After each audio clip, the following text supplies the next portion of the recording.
Adrian, and thank you so much for joining me today. And let's take a look at a battle we have here with the new Call of the Beastmen expansion for Total War Warhammer.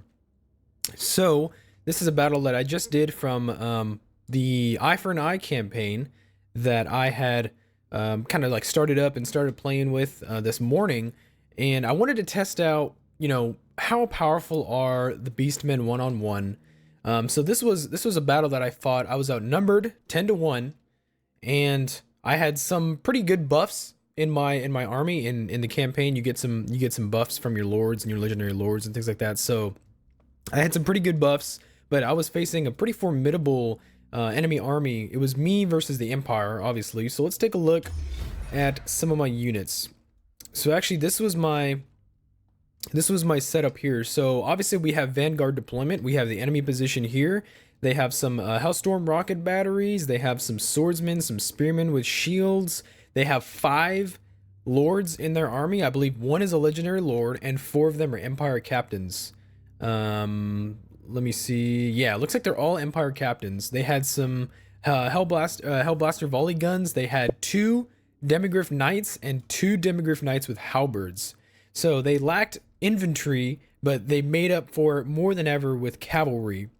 And they also, I think they had some Empire Knights here in the back. And so for my setup, first I deployed some troops in my Vanguard deployment. These are Gore herds, so these are level 3 infantry. These are tier 3 infantry. I have some Ungor raiders back here. These are the only missile unit available to the Beastmen besides, I believe, some of their artillery. So these guys are they're pretty well ranked actually. We have some pretty good veterancy on these guys. And then back here I had put some cavalry here in the trees. We have Centaurs. There's a bestial cavalry, pretty good ranks. And then I have some Chaos Warhounds, actually just standard Warhounds. And so way here in the back, because I don't have Vanguard deployment on these men, way here in the back I had 1 Minotaur with shields. Actually it's 2 Minotaurs with shields. 2 regular Minotaurs, no shields, and I had some Chaos Spawn as well as tier 4 Beastmen infantry. These are the Bestigor herds, right? So Bestigor, best troops. These guys are armored and they're armor piercing. Most of the other Beastmen infantry do not have any armor actually, or very little. So these guys are pretty beastly. So are these Minotaurs though. You guys are going to see what happens there. And then I have my leader here, Kazarek the One Eye. He's actually wounded halfway. So obviously my force is pretty small compared to what the Empire has here. So let's go ahead and get on into it.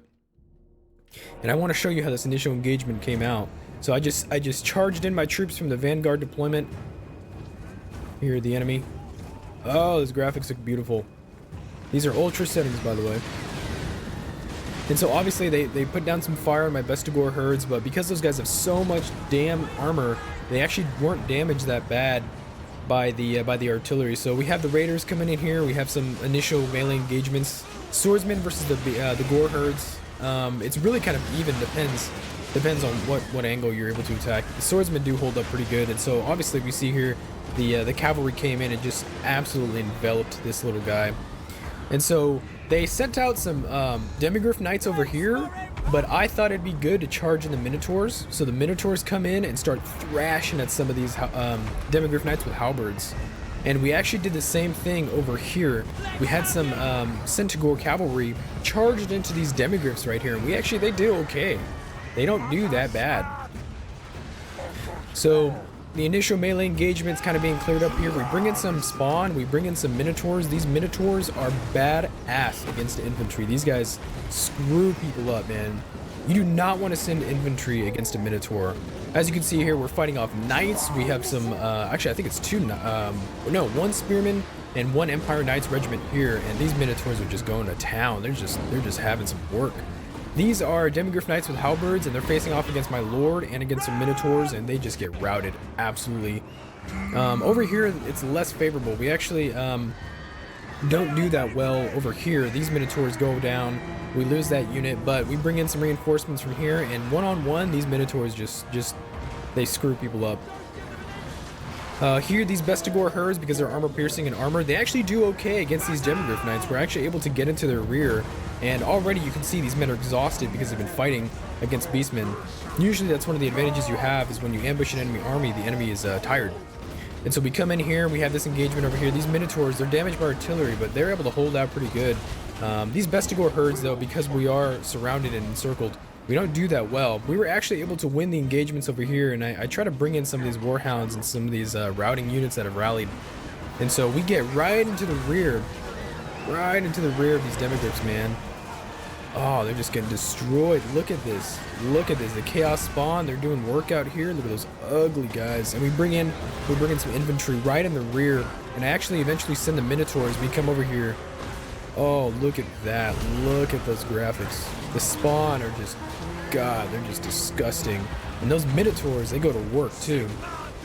Look at these Minotaurs over here. And we actually, we basically rout the rest of the enemy army. They try and rally some of these cavalry, but honestly, with the strength of the Minotaurs, they're just not able to do it.